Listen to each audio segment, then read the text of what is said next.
You're in the right place. Hello, I'm Dan Harris. Hi, and I'm Claudia Koestler. You're over here, over there.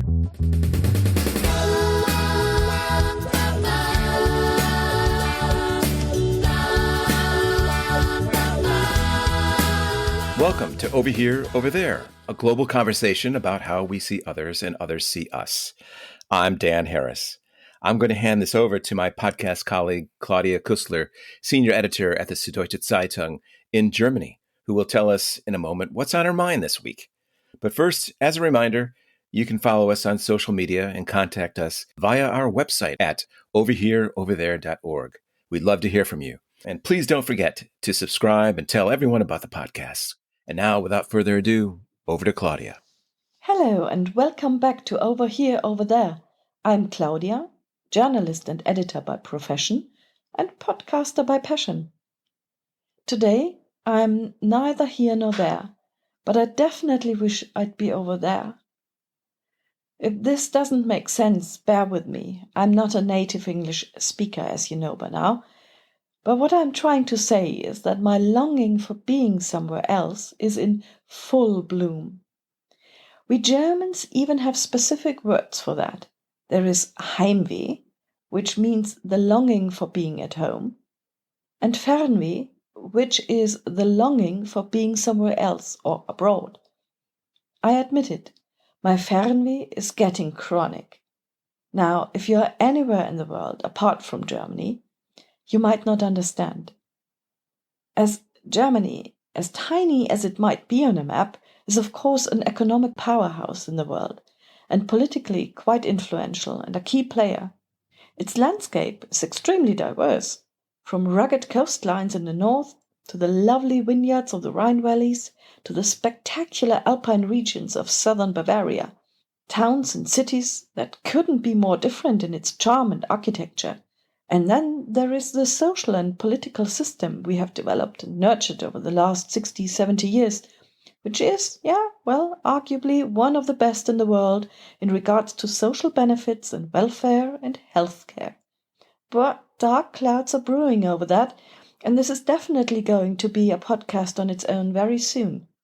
Even though I know so many other people and nations are looking envious on our welfare system, I'll need more time to go into that and explain why it is not all that golden as it might look from outside. But today I'll talk about something else, but maybe rather typical, at least in my eyes. How to survive German charm. I know what you're thinking. That is a contradiction in terms. Well, Germans and charm? Well, yeah. Maybe you know even some Germans and have grown rather fond of them. Bless you, cherish those friends. I'm sure they are brilliant and mean well, albeit sometimes they might be a bit direct or even accidentally rude. Well, my podcast co-host Dan Harris knows a thing or two about that, thanks to me, but, well, you know, at least your friends, they will probably have a heart of gold, I'm sure. Overall, I can say that there are places where the clocks are ticking differently, and that is not necessarily always a remote island.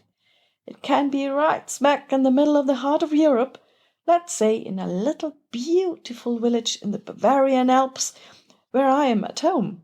We sometimes call the region the Oberland, which means highland, and the so-called Oberland charm is notorious, as is the one in Berlin, by the way, and loads of other places.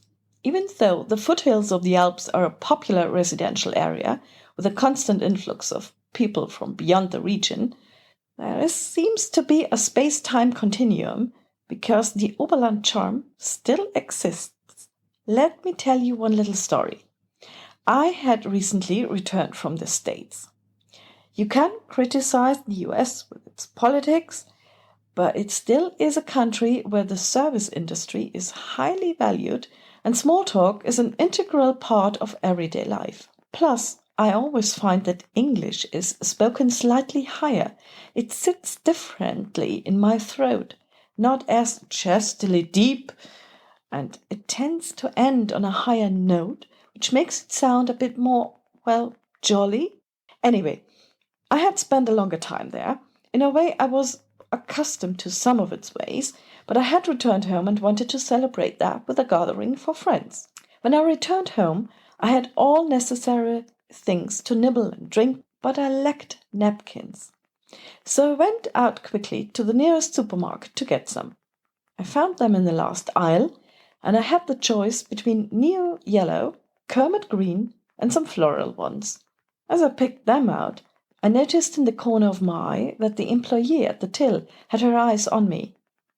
There wasn't any other customer, so she kept her eyes on me as I walked towards the checkout counter, and walked, and walked, and walked. Finally, I arrived at the checkout counter, cracked a smile, said hello, put the napkins on the belt.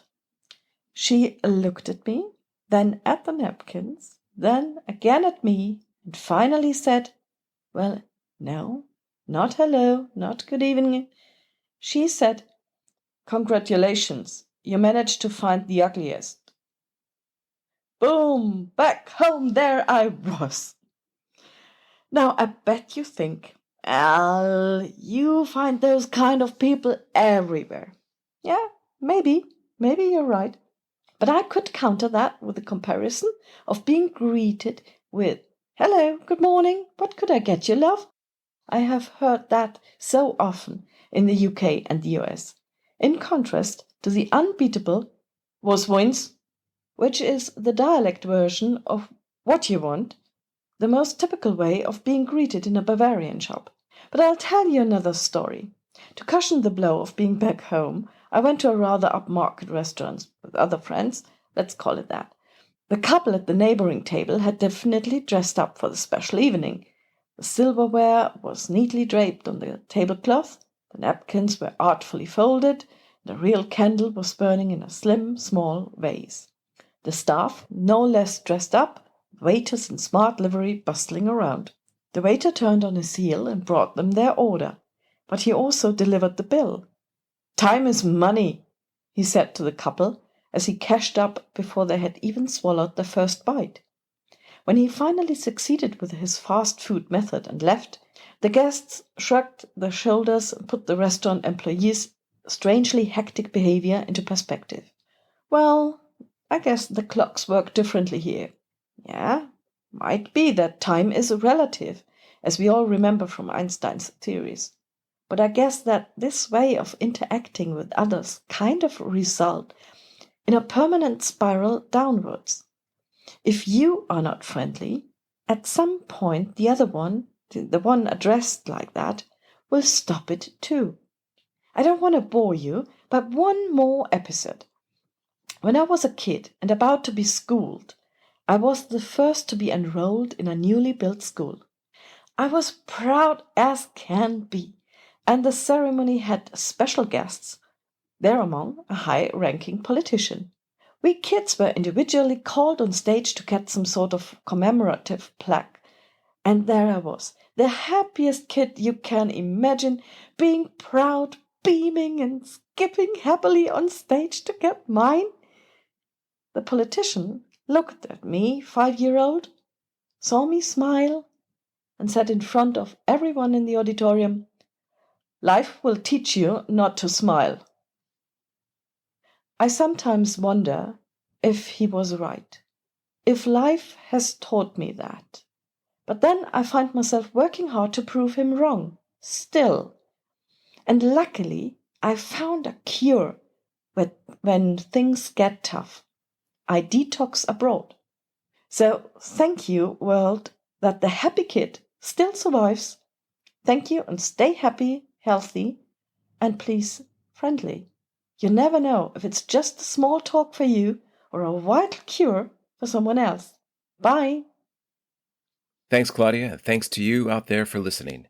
If you have feedback on today's or previous episodes, please let us know on social media and our website, overhereoverthere.org, where you can also find our Patreon page. Please don't forget to subscribe and tell good people like yourselves about the podcast. Until next time, thanks for listening to Over Here, Over There.